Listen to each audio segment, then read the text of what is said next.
Hi, and welcome to Spiritual Alchemy Energy Transfigurations, the podcast.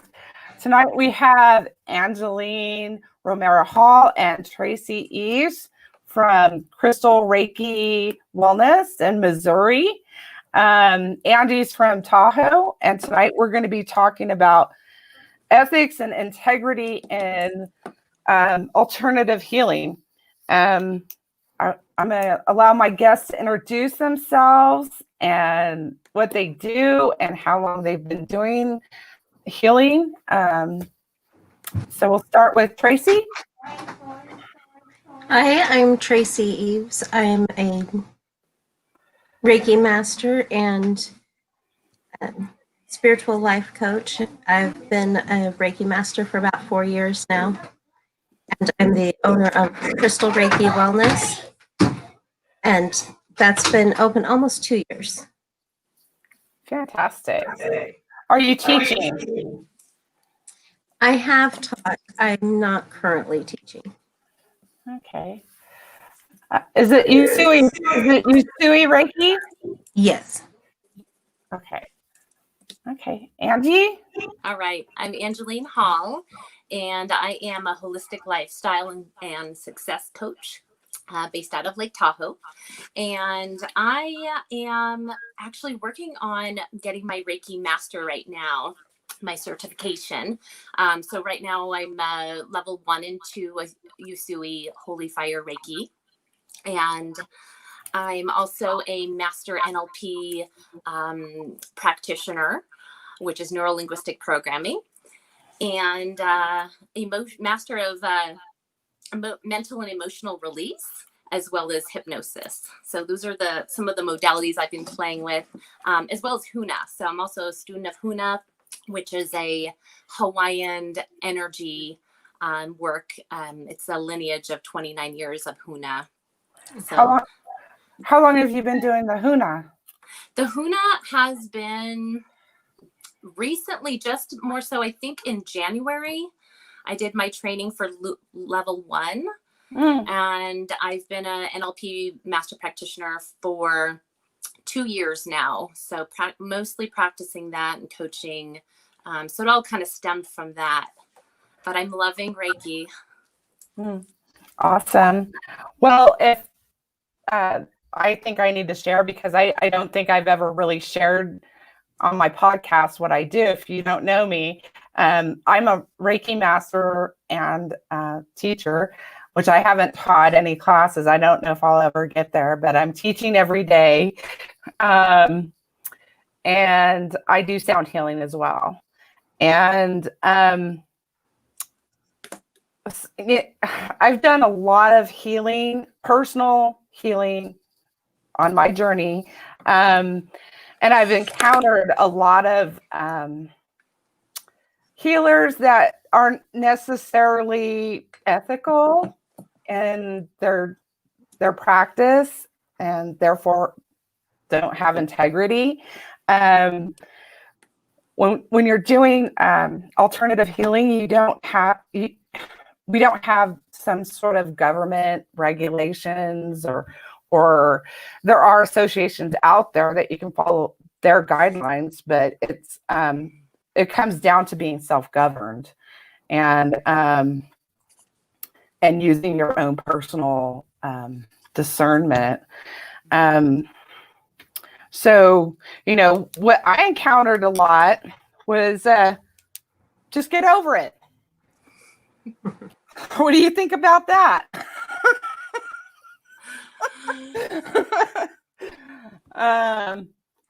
With your experiences, you mean? Yeah, I mean, I started my healing in 2017, and at that point in time, I uncovered, some abuse at 3 years old, and 2 months later, I'm, working. Actually, my first Reiki experience was not good, but we'll go back to that. Later on, I was working with some healers, and they're like, just get over it. I'm like, I'm sorry. This is all new information to me. So where's the compassion, and empathy from a healer. Can you speak to that with personal experience, Tracie? You look like you have something to say about that. No, I've never encountered anything like that. It kind of surprises me. Not within the healing community anyway. Now, with the medical community, I've encountered that. Not so much with the healing community. Yeah. Same here, Tracie. Definitely. Interesting.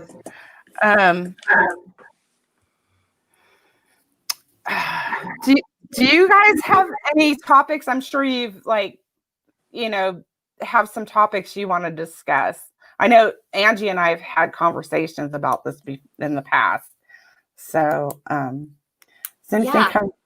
I think, starting with the definition of integrity, like what is it, right? I think the definition from the dictionary is more so comes with honesty and moral principles, the quality of being honest and having strong moral principles, basically. Right. For me, it's more of a wholeness, integrity of wholeness, of being authentic, including honesty. So that label for me, integrity, kind of has a little bubble in there. So I think it comes down to like the values that are within that. I don't know about you guys, but that's pretty much, it comes down to myself, of being right within myself. There's a Hawaiian word that I love. It's ho'oponopono. It's the Hawaiian forgiveness prayer, but it means to be right. So ho'o means to be, and pono means to be right. So it's not right, I'm right, you're wrong. It's to be right within yourself. And so when you're giving other people that forgiveness, you're actually forgiving yourself. And so practicing that in my daily spiritual practice has been a life-changing, but being pono. So the word pono is kind of the word I like to use for being congruent, for being, having that integrity, showing up as myself, stepping into my light, standing up for what I believe in. That's what it is for me. Would you like to add to that, Tracie? When I think of it, I think of the Reiki principle. Just for today, it's put differently. I will work hard. I will live honorably. I will honor my parents and teachers. But that kind of encompasses it for me, the honor. I will live honorably. If this isn't something that feels honorable to me, I can't do it. And the Reiki principles have been a very good guideline to integrity and ethics. Okay. Well, I'm going to share another personal experience.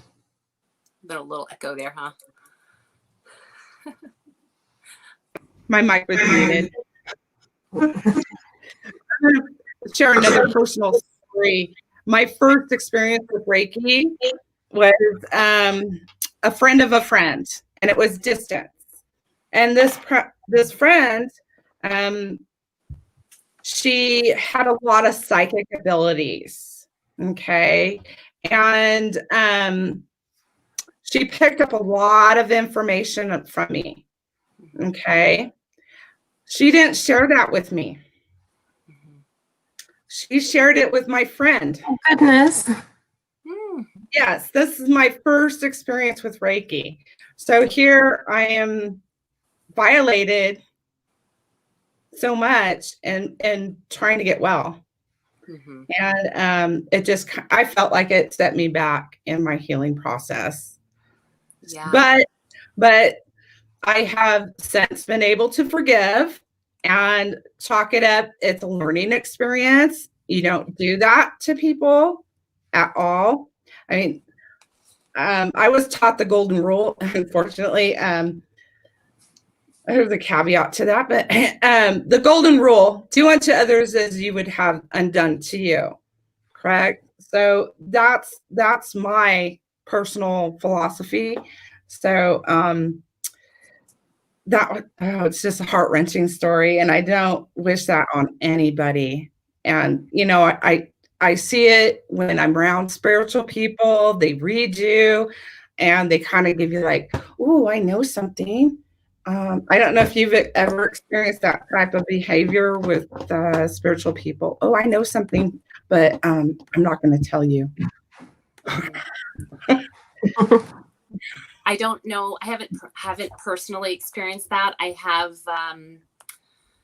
been with a group of Reiki students that do have gifts, and they have talked, and we have talked about this subject about peering into people's personal lives, right? It's kind of like being a peeping Tom. Remote viewing? What is that? Remote viewing. I've just Yep, without permission, right? And Right. I know that's the first thing with Reiki is making sure you have permission. I think that goes along with all of the healing modalities, is making sure you have permission. So I think that's a huge part of the integrity right off the get-go. And it's really practitioner to practitioner and who they are and monitoring themselves. Yeah, having that sacred space, like for me, it's having that, creating a safe space for my client. Yeah. And client meaning that could be across the board. It could be a student, it could be my friend, it could be my teacher. There's always that kind of consistent congruency within holding space for someone and making sure whatever this is right here in this space is going to be kept in these walls, unless we have permission to share otherwise. Yeah, you would think that would be. Protect We should hold ourselves to the same kind of confidentiality that any other professional practitioner would, like a doctor would have to, or we may not have HIPAA laws in place, but we should still have those kind of guidelines for ourselves. Exactly. Yeah. And maybe it starts with an awareness too, of just allowing people, now that we're kind of coming into this new energy, and being healers and intuitives and these special gifts of having empathy, or being an empath, of coming out and actually speaking about these things and letting people know who haven't quite experienced holistic healing or therapy. And so just speaking about that in general, I think will get the word out and get the energy out there, and get people thinking about who they're going to work with, because if they're going to be doing a medicinal ceremony, you should be asking the practitioner, what is your lineage? Where are you getting this information from? Where does it follow back to your teachings? Just simple questions like that. But even then, they still need to have integrity and ethics in their practice. I'm just like flabbergasted. I've had so many experiences, but I've even had healers make stuff up. Yeah.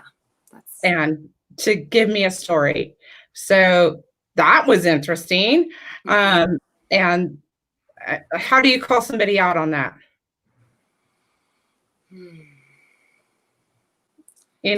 For what purpose are you telling me this story? Or is this something you really want me to believe? Because this doesn't jive with me. This doesn't resonate with me. This doesn't feel like my truth, I think. And making up. Yeah. I mean, I called the person. I'm like, I think you lied and made it up. Oh, I wouldn't do such a thing.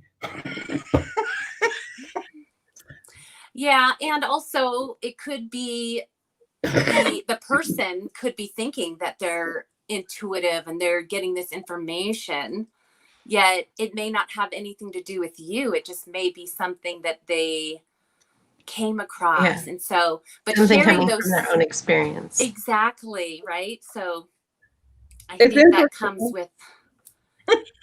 with the process of learning and being a practitioner and knowing what's ours and what's theirs and what Yeah. to also say to a person.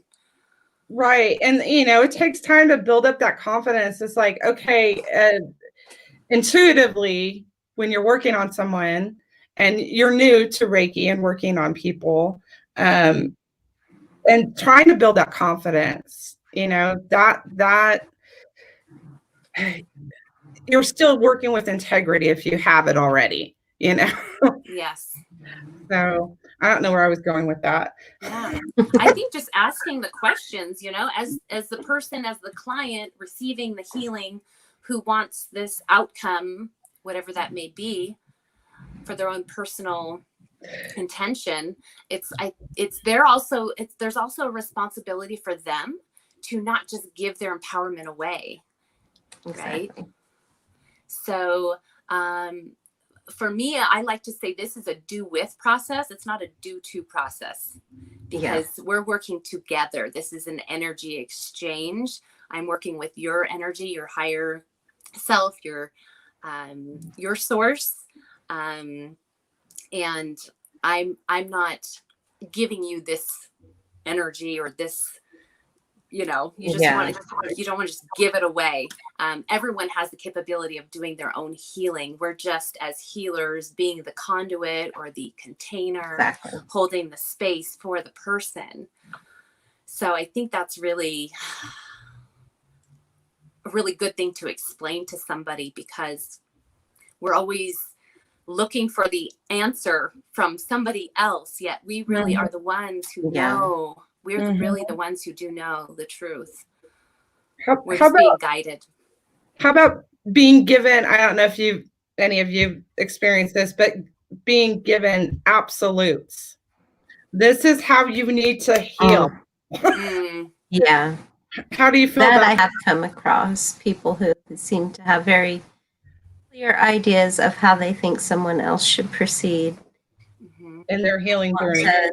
Instead of giving suggestions, they want to give them a precise plan. Right. Yeah, and it's an offering. I'm going to offer you this, whether you want to take it or not. That's how it should be presented. Absolutely. Versus a ultimatum of, if you want to do this, you got to do it this way. It's A, B, C, D, and you'll get to, where you need to go Z. Yeah. And there are certain principles that you do need to take action in order for things to come to fruition or to accomplish your goals. We do need to take the action. That's inevitable. But to give somebody a certain, like, take this or you will not be healed. The special pill. Okay, how about this is big time ego. Okay, I healed this part of you. Don't screw it up. Don't mess it up now. We're only human. We're about to mess something up. Oh, great. It's a continual process. That's what I tell everyone. It's always a continual process. You'll never quite get to that point where you're just healed. That's right. And everything's kind of cyclical. That's the word. Yeah. And we might learn something and practice it and really try really hard at it. And then, okay, we feel good enough we can move on to something else and start to, but then it's almost like a process, it might come back up again. It's that behavior pattern being replaced due to emotional reactions, right? Yeah. So sometimes it takes time for that new behavior to be implemented. Sometimes we run into a roadblock when we're in our healing. We go back to it, like an addiction. Yeah. Because that's the way we were originally programmed. Yeah. Whenever.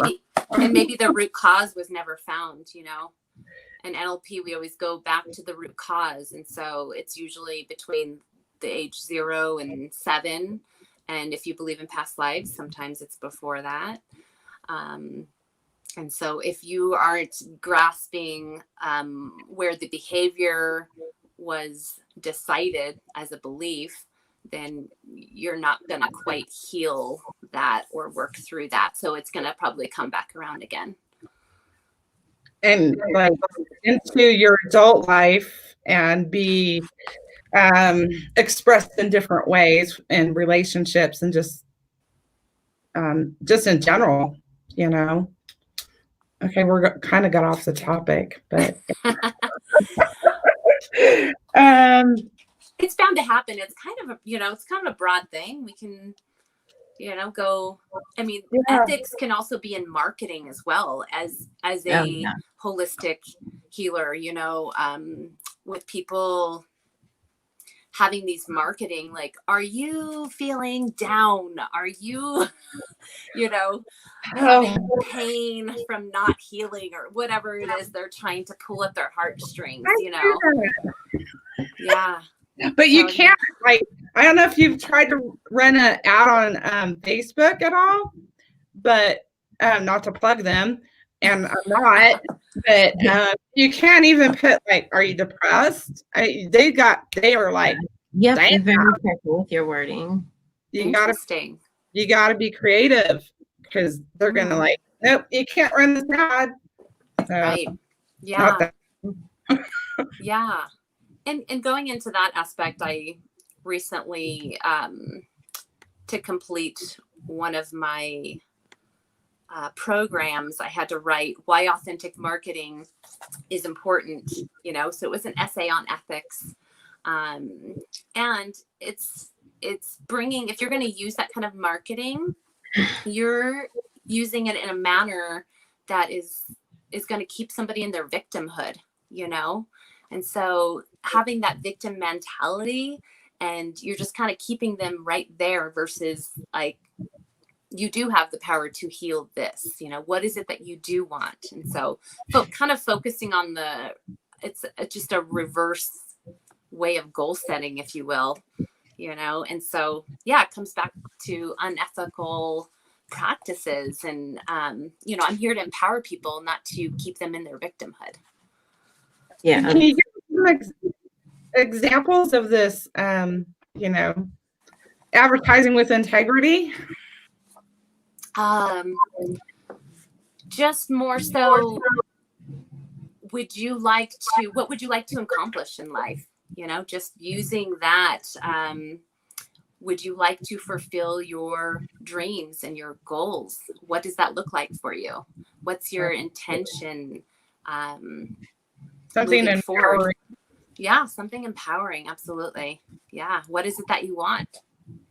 If you're able to dream it and envision it, you can have it. Just more on the possibility aspect, right? Giving the clients and people possibility versus being stuck. So, Tracie, you have something to add?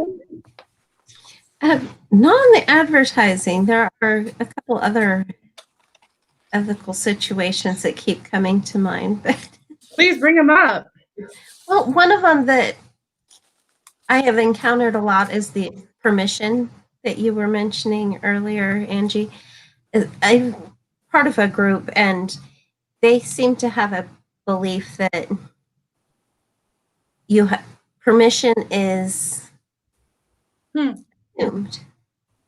Of course, everyone wants healing. Why should we need to ask if they want healing? So they'll send distance healing without permission, and just, well, of course they'll want it. And if they don't want it, then it just won't be accepted. And so they never ask permission before sending.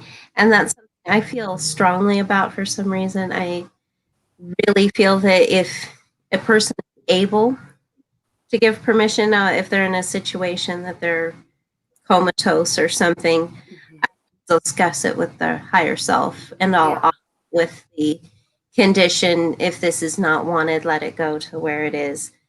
But if someone's able to answer, I feel that it should always be asked, essential. are, offered in a way that they can ask you for healing, I think is even better when Yes.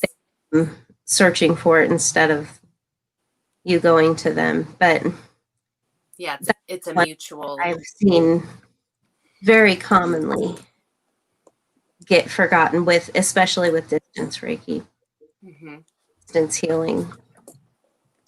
Yeah, that's interesting.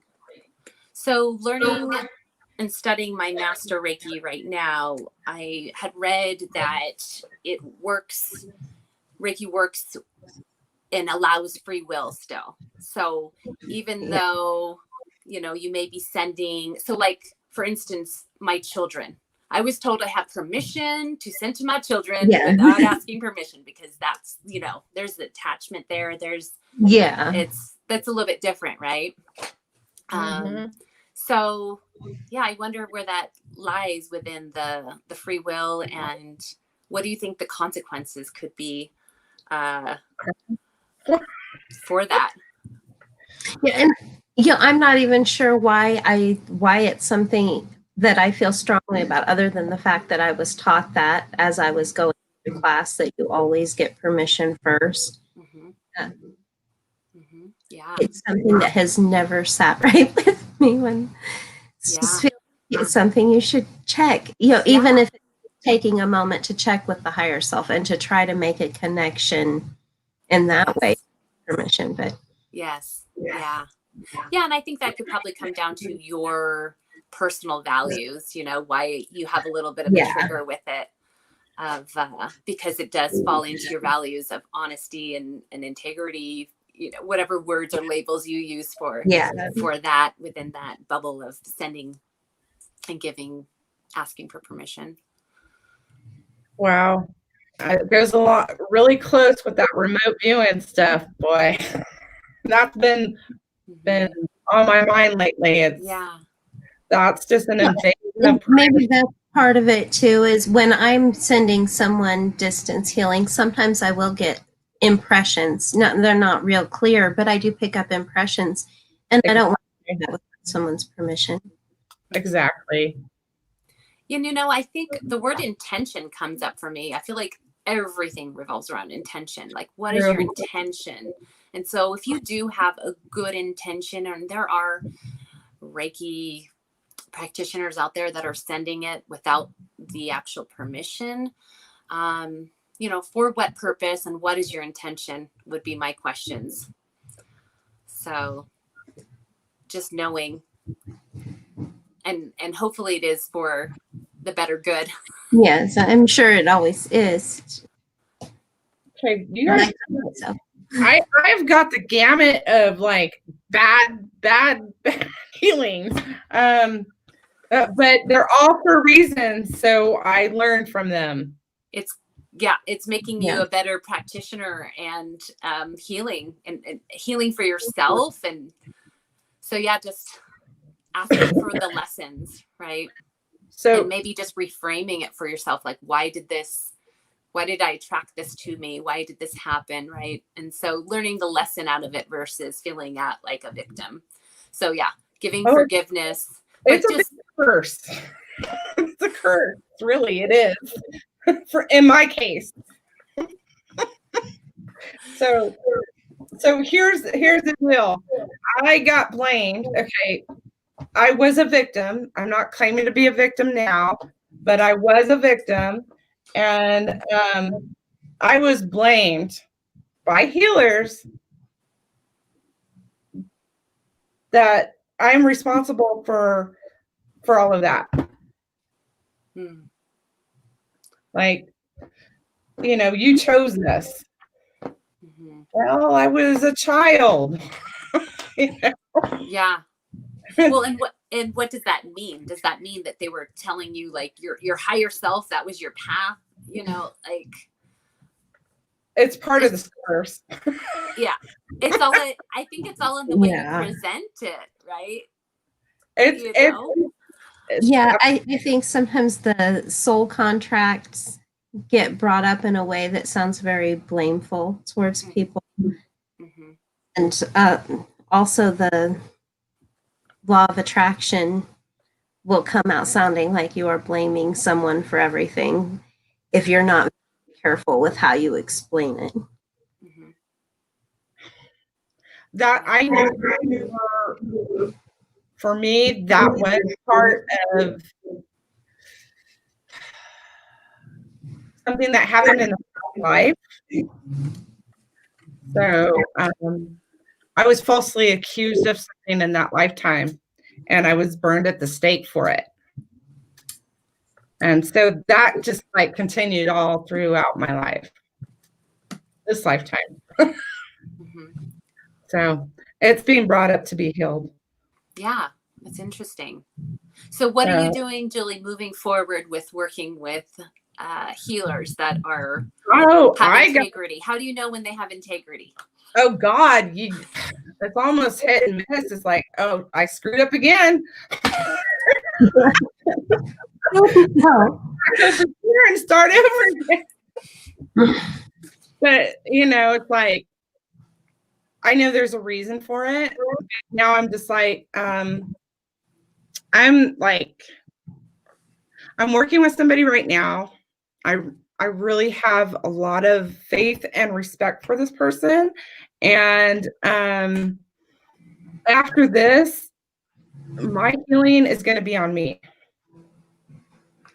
because nobody else can help me except spirit side help me with this. So it's on me.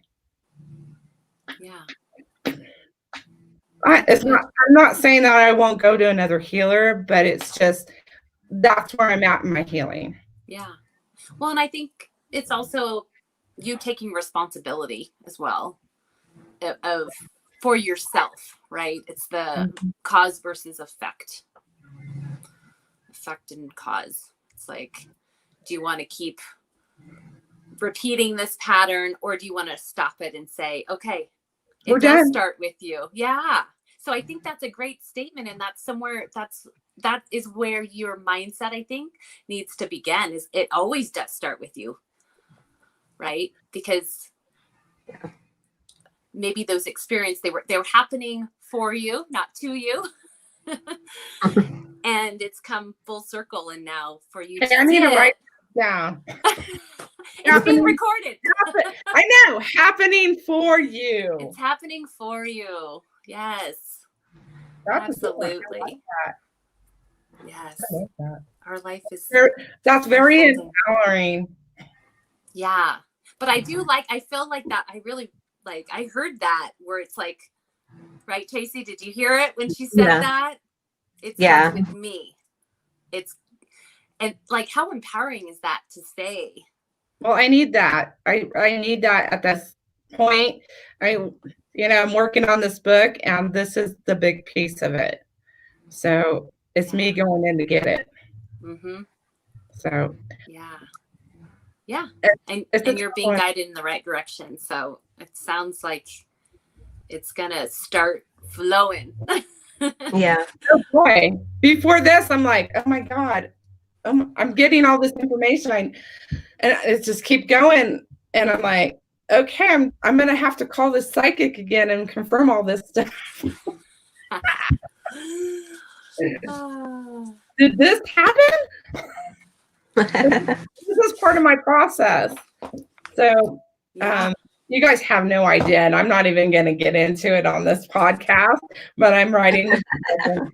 It's part of it. So. We're looking forward to reading the book, Julie.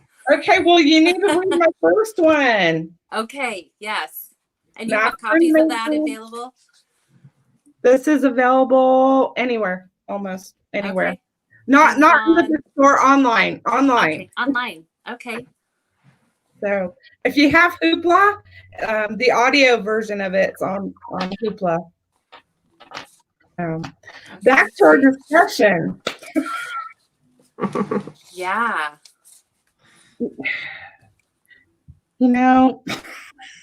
This boils down to being a decent human being sometimes. Yeah.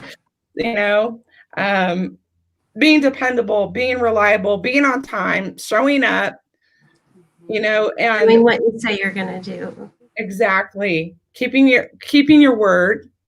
and don't destroy, harm, or hurt the person you're working with. You have to have respect for them. And there's another caveat to throw into the whole thing, is that you as a healer have to be centered and grounded when you are working with someone.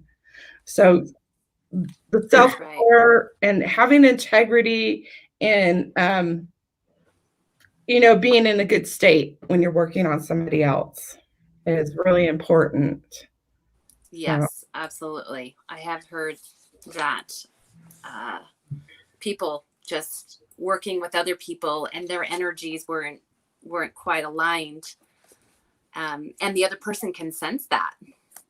Yeah, I think, and maybe not on a conscious level, but on an unconscious level.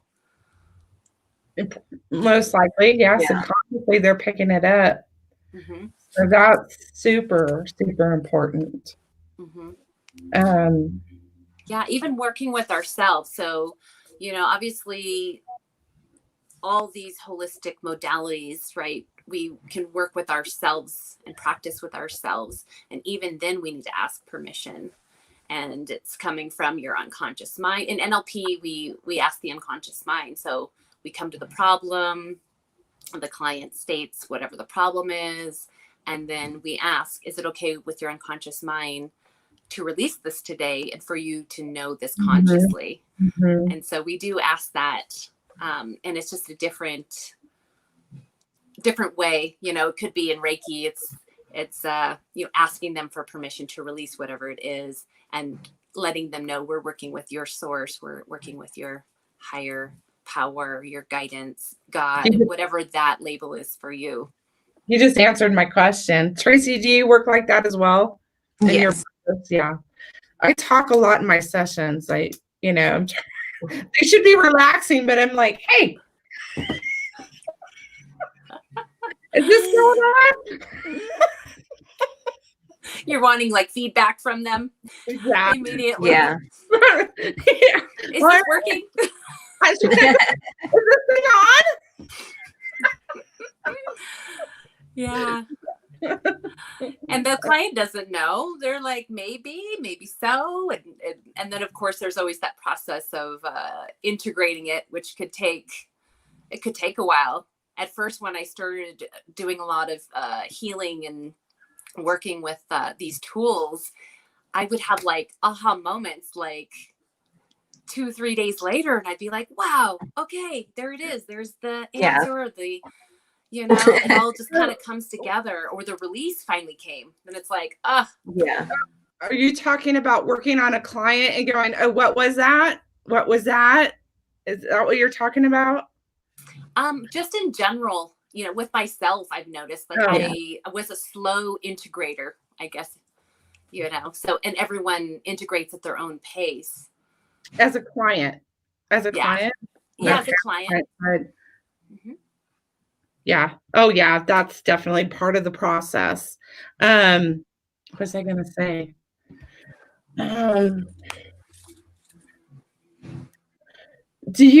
I know you pick up psychic information in your sessions. I'm assuming for both of you, you do. And do you counsel your clients afterward? I mean, that's what I'm trying to do. I'm trying to take notes and go, okay, this is what we need to talk about. Most of the work I do is distance, and I'll go through the whole session, and then afterwards I write them notes. And in my notes, I have impressions that I get during the session, and I will put whatever comes to me during the session. And sometimes it's, just images or flashes or something, or a feeling. Like in this area, I felt a lot of energy being drawn, or I felt a lot of warmth right here. And often they can tell me what it was from later, like, oh, well, I'd been having a pain right there all day long. Or I'd had an earache on the right ear where you said that you'd been feeling the energy pulling. But yeah, I share that with them afterwards. Are you the notes. Are you able, I mean, this is kind of a little bit off topic, but are you able to counsel them to what that may be? So if it's their right ear and they've got an earache. Somewhat. I don't like too much. Yeah, when it comes to that, I'll advise, if you're having pain, you should see a doctor also. Well, yeah, but Come into the clientele, but a lot of times I don't really know what it's coming from, and they have a better sense of where these impressions are coming from than I do. So I kind of like to leave it more up to them than to try to interpret it myself, because I think if I try to get too detailed, I'm going to start bringing in my own experience and my own viewpoint of it and kind of skew whatever the message was supposed to be. That's fair. That's good discernment. Discernment's a lot of this as well. And Angie, you seem like you have something to talk about. Well, I just think it still is topic. It goes back to the ethics of it and giving that message in an ethical way. Yeah. Right. Delivering it in a way that the client can understand, but it's not also going to, again, put them back into their victimhood or make them go backwards in their healing process. So it delivered in a possibility. Yeah. Circumstance. You know, Yeah. just it's all in the presentation. And we all get different messages because of our gifts too. So to be able to articulate that in a compassionate manner to a client is very important. I spend a lot of my time talking to my clients and, I don't know, maybe because I need the validation, but I think it's more for them. If I get somebody that has an earache, I'm going to tell them, go check out with the doctor, but I'm going to ask them, I'll probably get some sort of impression that it's some male character in their life that might be yelling at them. And it's emotionally affecting them. So physically it's showing up. So, Yeah. So, and how specific do you get when you? I asked, well, is this going on? Well, this is something you need to look at. More than likely, I will get more information with it. Like, for example, I had a gal on my table, and I don't feel that this is like divulging any secrets about a particular person. Because I'm talking in general, because it's an experience I'm sharing. Where she had, I picked up female, top to bottom, from toe to head. And I'm like, this is mom. This is mom. And Spirit's telling me, tell her, brush that shit off. And because her mom was telling her things that weren't nice. And so she was like, this particular person, I was able, because she had done Reiki before, I was able to go boom, boom, boom, boom, and validate everything. And it wasn't just validation for me, it was validation for her because she's already been through a process. So she was seeking validation and confirmation and healing. So, yeah. And I wanted to add with that, just also inviting them to get curious about maybe whatever it is you're offering to them. Like, oh, this came up. This is maybe something that you should get curious about. This could mean this, that could mean that, but it's only the messages for you to really uncover and really know. Exactly. And I do give suggestions. I'm not just telling them, hey, take some supplements or, oh, you need to do this to that wound or anything like that. That's just beyond the scope of alternative healing.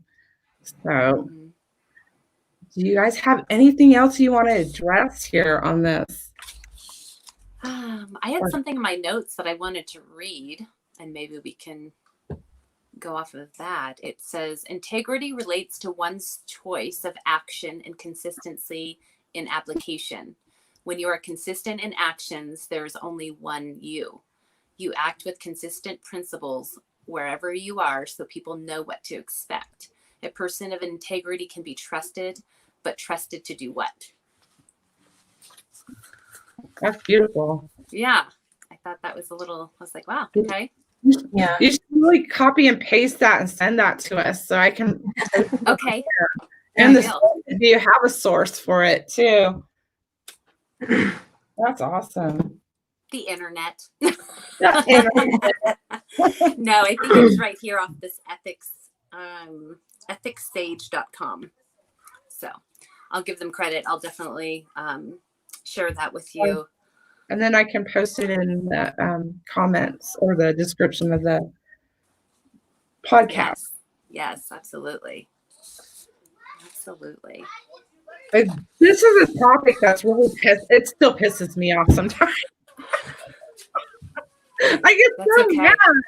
And it's not just that it's been done to me, but I see it happening and know it's like, oh God, please don't go there. Don't go see them. Yeah.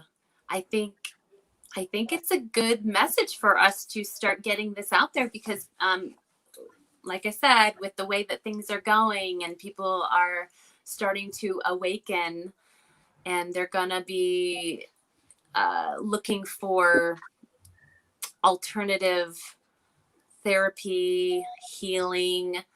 And so I think to get more vocal and having these conversations and maybe for us to each go and do our own video on what ethics are in this field and explain to somebody whether they use our services or not, this is what you need to look for in a healer or a practitioner. Any modality. Yes, get recommendations, make sure, find out how long they've been practicing. For what purpose do they do this? I know my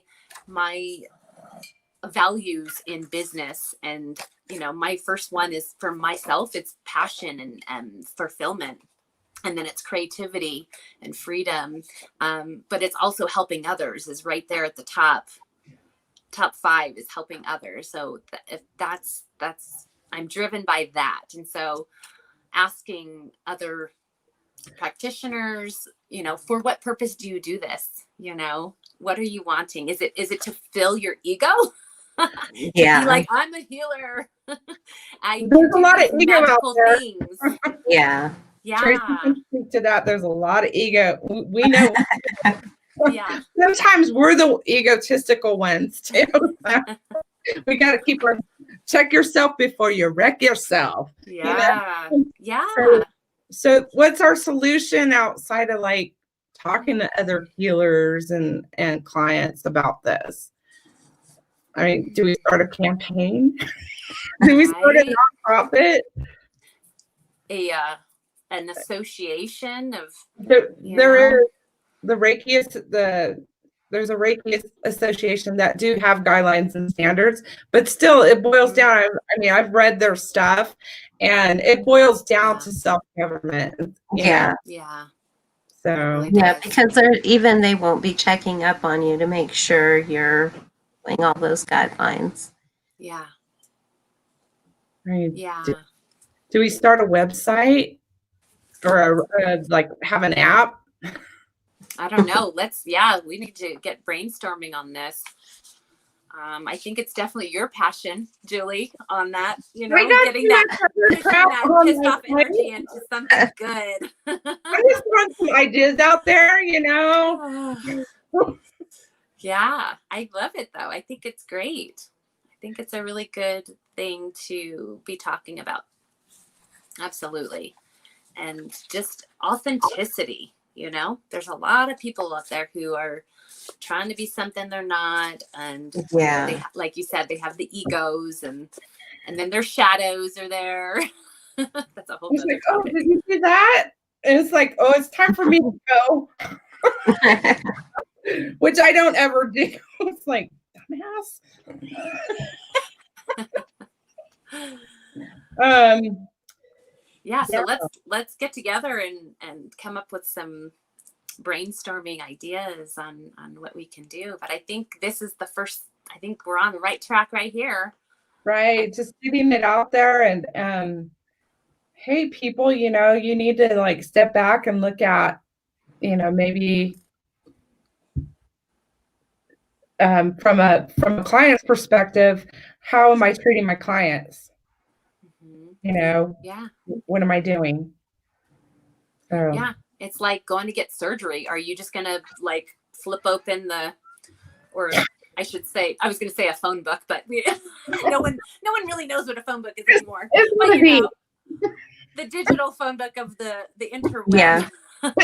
You're just gonna Google somebody and then just go pick that one. Okay, that one looks good. They have a nice picture. They have a nice profile. So Yeah. right. So yeah.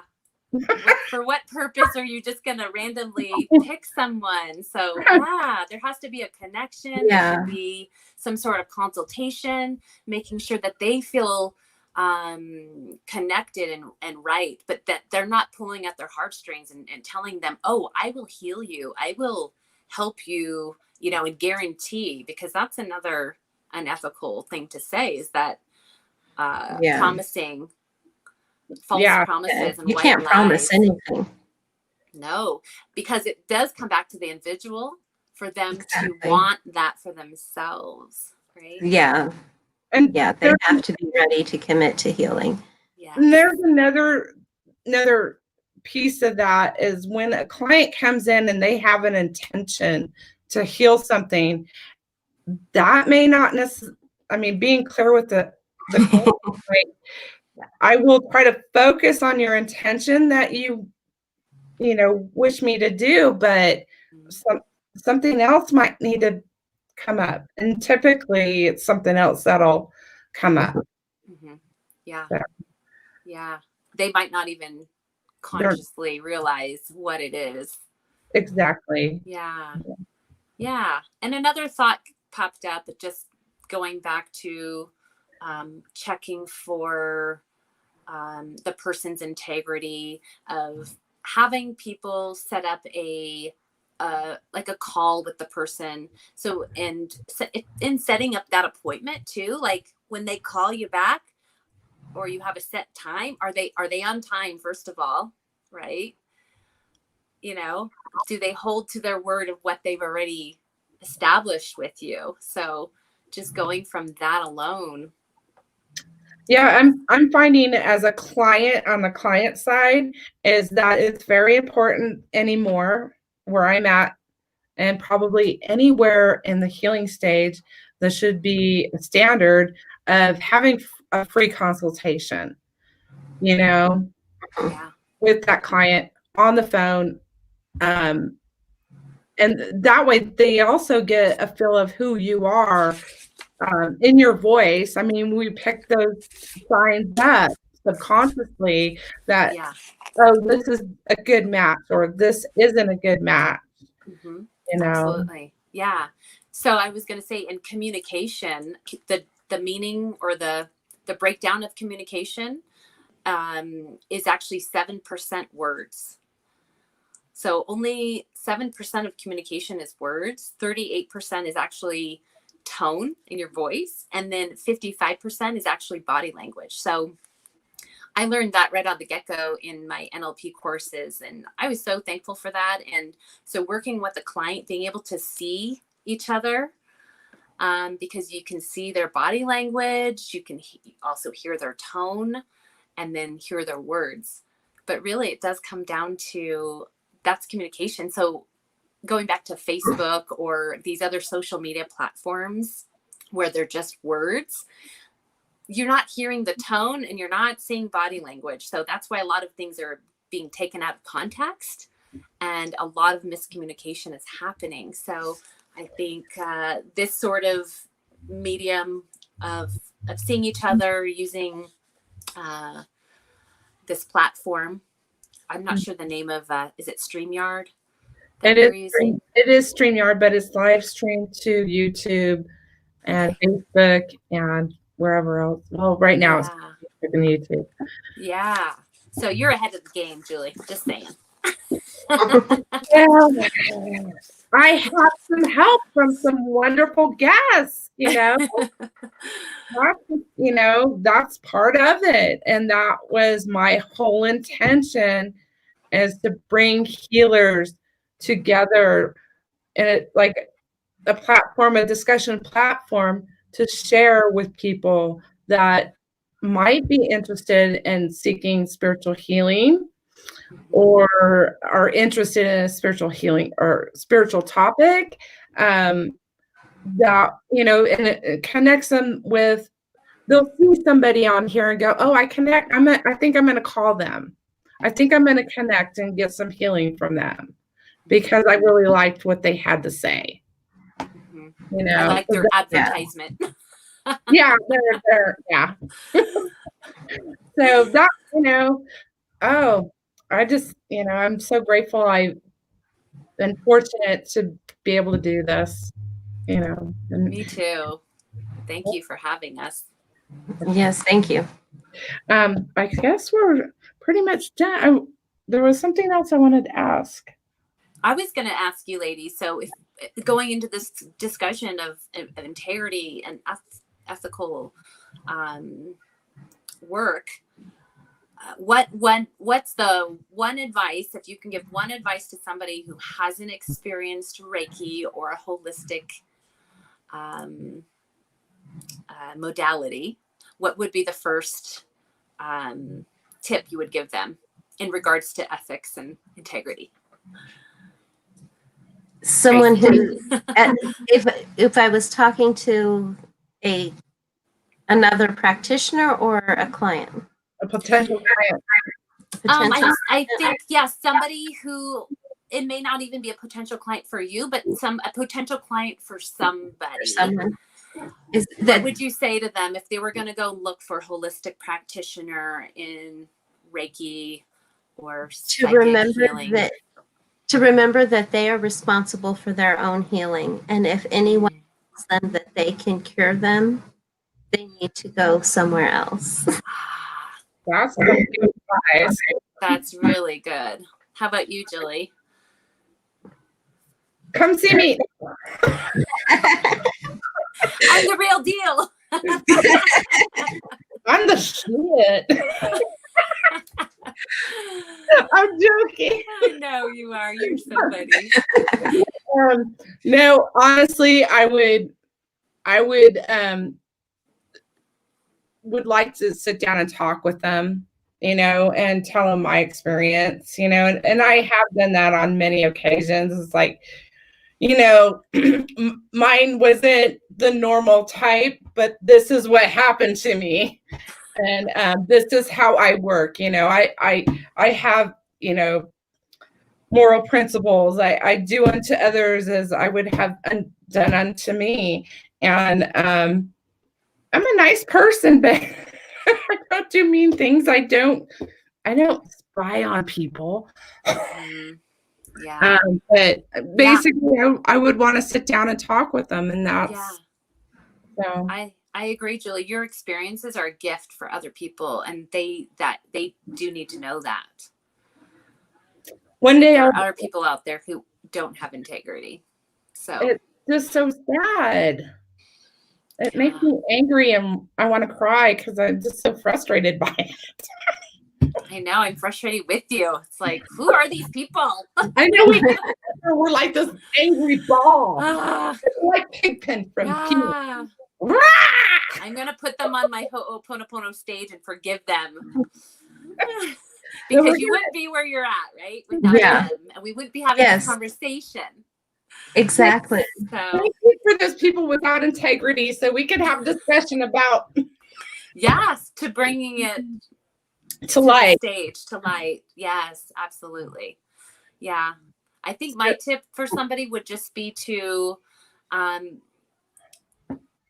that know that you have the healing capabilities, and somebody else is just helping you get there. So don't look to someone as the answer or who's going to help you and you're going to fix me, because we're never broken to begin with, right? Exactly. We're already whole. We're just integrating the parts of us that need a little love. There is one thing I would to go along with what you said is, does the information you get from this person resonate with you? Yeah. Okay, that's Yes. a big thing. Yes. That's empowering the If client. something doesn't feel right to you, pay attention to that. Pay attention to your own intuition. Absolutely. Yes. I love that, Julie. So Oh, you guys are so awesome. I love this. we're gonna go to the park and make fun this weekend, Tracie. Sorry, we're in Missouri. I know. You need to make a trip to Lake Tahoe. Right? Yeah. One of these days, That could be fun. when all this Corona crap is over with, there's gonna be a huge gathering up here. Right, Angie? Yes. We'll take our Yes. drums out that we made. Yes. Oh, I'm so excited. I can't wait. And I just wanted to tell everybody that's watching this, please subscribe. Follow me on Facebook. Follow Spiritual Alchemy Energy Transfigurations on Facebook. I'm Guthrie-Smulson on Instagram and Twitter. And like these girls and follow these girls, Crystal Reiki Wellness, Tracie Eaves, and Angelene Hall Romero, or Romero Hall. You can find me at angelenehall.com. Okay. Yep. And Instagram, I think it's Manifest with Angelene. So, Ooh. yeah, Ooh. it's kind of a fun one. Yeah, that is. So next week, I'm going to have a couple guests on, Michelle Strange and Sarah Ann Landau, and we are going to talk about the dark night of the soul and ascension symptoms, signs. So I want to thank you, girls. Thank you so much. Thank you. For our viewers. Good night.